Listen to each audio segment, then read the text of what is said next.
Komið þið sæl og verið velkomin í Sagnagarð, kynningar og fræðslusetur Landgræðslu ríkisins í Gunnarsholti. Ég vil geta þið strax í upphafi að Sagnagarður er opinn í maí frá klukkan 10 til 4 en frá og með 1. júní til 31. ágúst frá klukkan 10 til klukkan 5. En það í dag sem leiðin liggur að Hrauni í Ölfusi og þar tekur Hrafnkell Karlsson bóndi á móti okkur. Ég hitti Hrafnkell þar sem hann var í óðaönn á 2 rófur en frá Hrauni koma þúsundir og aftur þúsundir af gulrófum í íslenska verslanir á ári hverju. Í upphafi samtalsins við Hrafnkell bað ég hann að lýsa Hrauni fyrir okkur. Þetta jörð sem þakin hraunum eins og nafnið bendir til. Hún einnig mikið mýrlendi, grasskefið mýrlendi og svo það sandurinn sem áin ber fram. Ölfusá sem mesta vatnsfall landsins eins og kunnugt og ber fram gífurlegt magn af lausu efni sem náttúrulega aðallega sandur. Það best hér með vesturströndinni sem hér fyrir utan okkur og öldustraumurinn ber þetta síðan á land. Ja. Og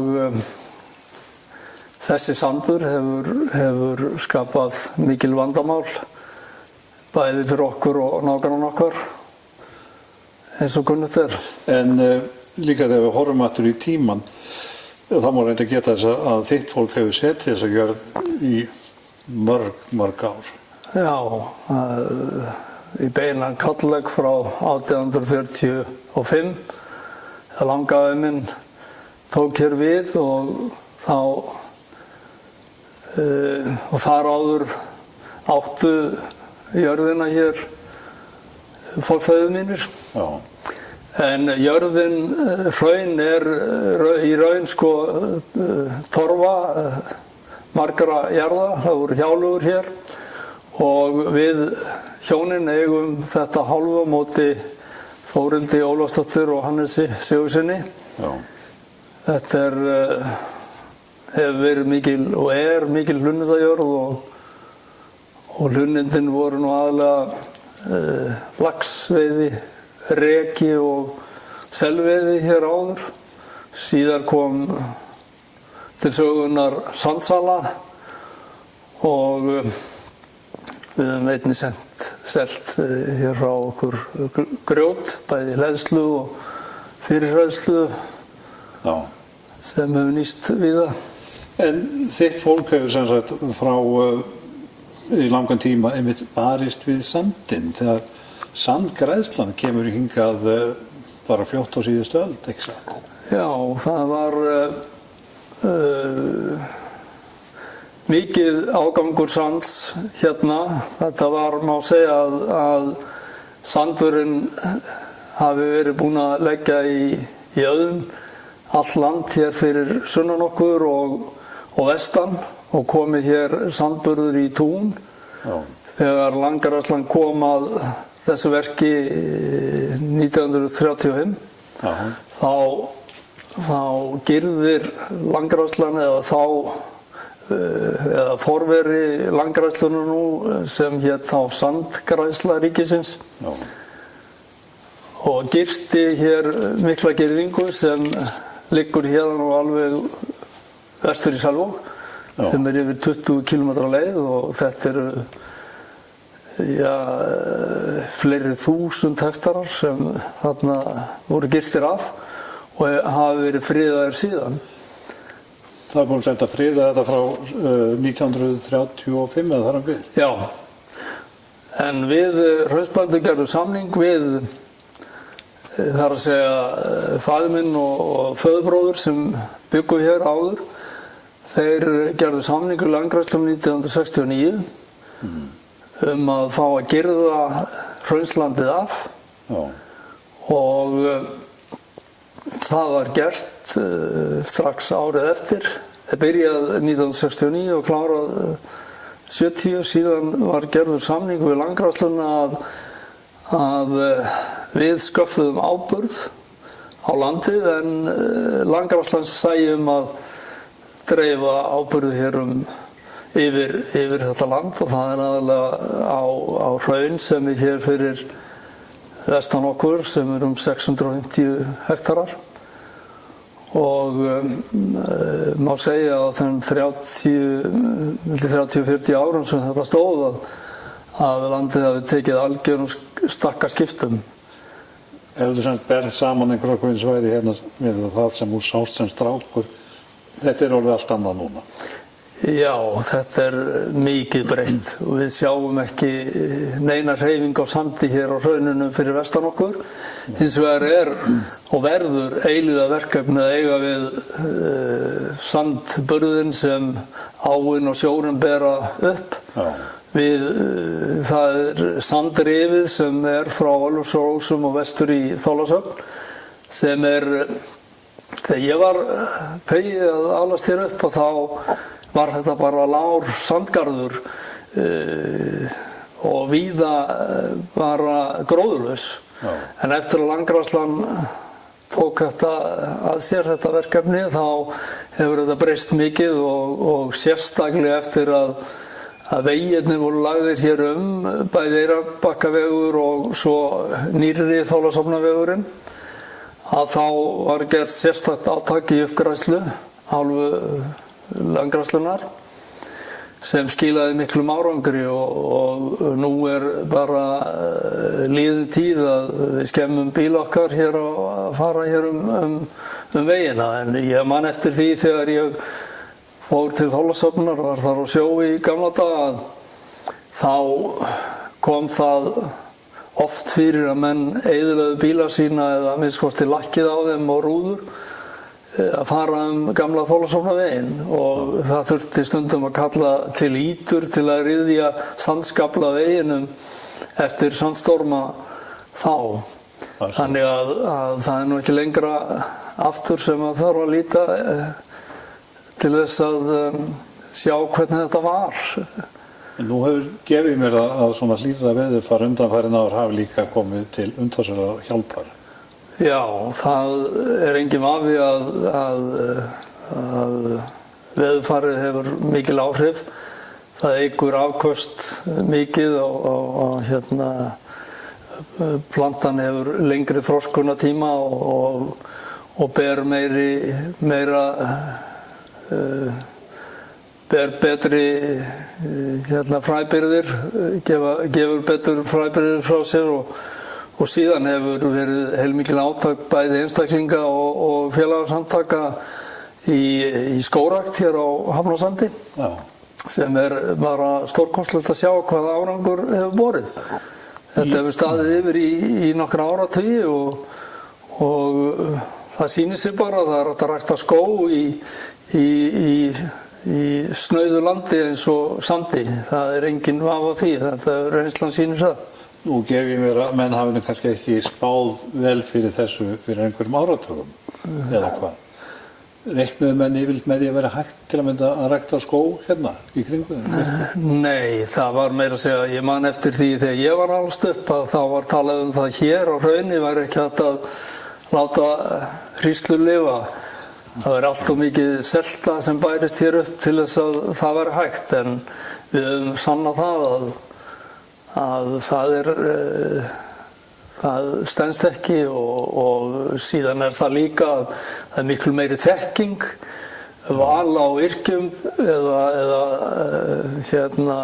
plöntutegundum betra og menn kunna þetta betur í dag heldur þá og nú hefur reynslan sýnt okkur þetta að þetta vel hægt.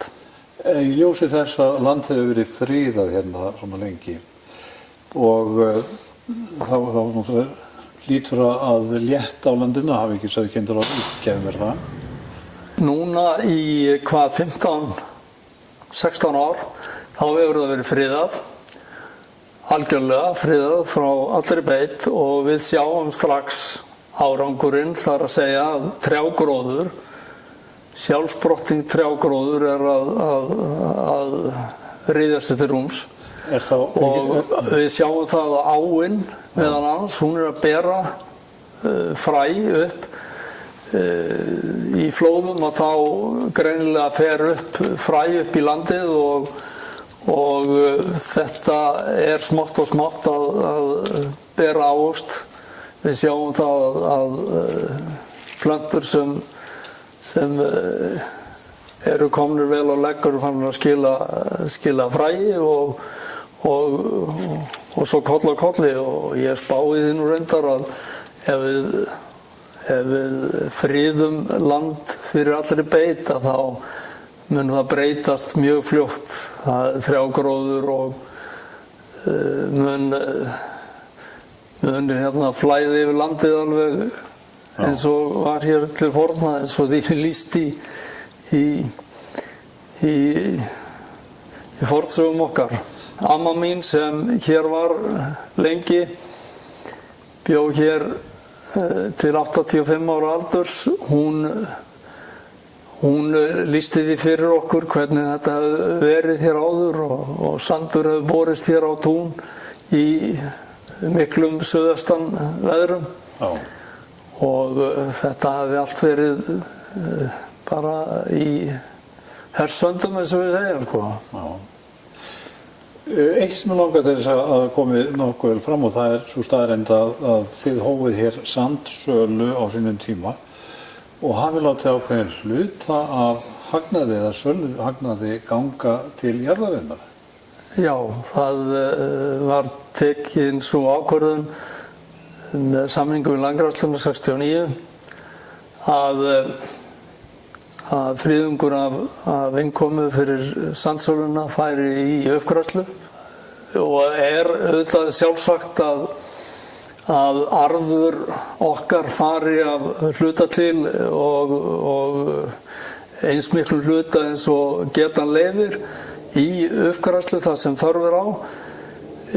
Það líka mjög ríkt í okkur bændum að ganga vel landið, enda hefur það gífurlega mikið að segja fyrir afkomu okkar að græða upp og byggja upp gróður í landinu og víðast hvar það gert það sem geta leyfir og við höfum getið til þess og teljum að við höfum skilað góðu hlutverki og það náttúrulega faðir minn og föðurbróðir staðstan hlut að verki. Hins vegar höfum við núna gerðum samning að Páll Sveinsson og við Páll Sveinsson að stóra vél Landgræðslunnar myndi dreifa hér yfir landi hjá okkur. Já. Við sáum áburðinn samsagt og Landgræðslunum dreifinguna og þetta gaf mjög góða raun. Nú í seinni tíð eftir að hætt var að fljúga að þá höfum við dreift með áburðardreifurum, við höfum tekið smá átak líka með hænsnaskít, það reyndar erfitt að fá hann í þeim mæli sem þarf, en hann gefur afar góða raun, búfjáráburðurinn og hænsnaskíturinn hvað bestur þá. Já. En aðeins að landinu sjálfu eða öllu heldur jörðinni sem hlundagjörð. Nú, hér laxveiði og silungsveiði og sand- og grjótnáma eins og við komum fram, sölvateiki á rekaviður. Þetta ekki smá hlunindi sem að hér eru. Já, rekaviðurinn, rekinn var mikill hér áður. Já. Enda seildist kirkjan í rekan hér. Það gaman að segja frá því að í 3 aldir stóð deila milli hraunsbænda og kirkjunnar, Skálas og Stóls þá, sem endaði með fullnaða sigri hraunsbænda, sem var sætur sigur með landsdómi að með minnir 1845. Deilan stóð það hvort kirkjan ætti hér allan reka yfir 5 álnum eða 6 og hraunsbændur töldu að hann ætti aðeins rekan yfir 6 álnum og þetta vannst fyrir landsdómi í Kaupmannahöfn á sínum tíma og var sætur sigur því að það eru skrifaðar heimildir þessa deilu alveg frá 1600 ég man nú ekki, það var bara, ég man nú ekki hvaða biskup var þá hérna ríkjandi hér í Skálholti en þetta þótti athyglisvert. En varla hefur kirkjan ásvelst sölvatekju sem hér er stundum? Nei, en við höfum óslitið frá bara því menn heimildir er hér fyrir öldum síðan hefum við aflað hér sölva og síðastliðin rúm 70 ár hefur verið seld söl hér frá Hrauni. Já.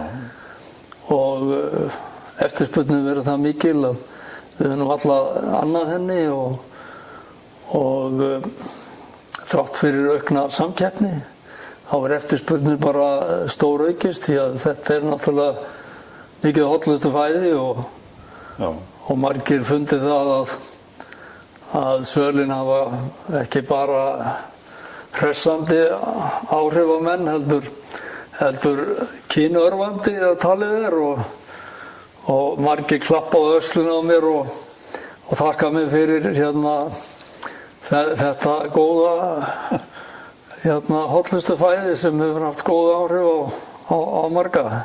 Já. Og bætt hjónalíf þeirra. En ég gef mér að það sem er hérna fyrir aftan þig, það bæti ekki síður heilsuna. Nei, róurnar áttu væntanlega við. Þær eru, ég hef stundað rófnarækt frá 1975. Já. Þar áður var Karl faðir minn að fikta við þetta. Og þetta hefur nú einu aðal búgreini hjá okkur í lengi vel og hefur bara lánast vel. Róurnar eru þetta eins og flestir þekkja, hollar og alltaf að við erum að sýna nýjar afurðir róunni. Það hefur verið að framleiða róusnakk og nýjasta er að það hefur farið að fara að brugga á róunni, vín, sem róan þykir víst bara nokkuð vænlegur kostur í þeim bransa. Hrafnkell, frá rófu áfengi yfir í skógrækt. Þið eru að planta út hérna á ári, er það ekki rétt hjá með nokkur þúsund trjám? Já, við vorum nú byrjuðum hér stofnuðum fyrirtæki þetta sem Hraunskógar heita með þessum ágætu nágrönnum og meðeigendum hér, Þórildi og Hannesi, við hjónin, og byrjuðum að planta 1999 og þá vorum við í svona 8-10 plöntum ári og reynda var það meira sum árin en þetta hefur verið heldur minna núna síðari árin. Við lögðum nú upp með skipulag í 120 hektarum en við erum búin að setja í svona nokkra 10 hektara og þetta lofar afar góðu. Við erum að sjá, við erum hér að planta í gömlu hrauni, þeim 5000 ára gömlu hrauni sem er orðið heilmikið svona, það er orðið ansi gróið og furan hún sprettur afar vel og greinir enda líka í þessu landi.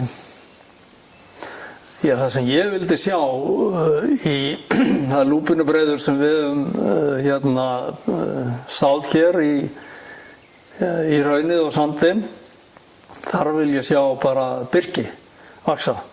Og við höfum plantað talsvert af birki hér á sandinum og í hraunið hér fyrir austan og vísu mætti nú lífinun vera betri, það hefur nú ekki lífað allt sem við höfum plantað en það getum við ekki kannski ætlast til þess en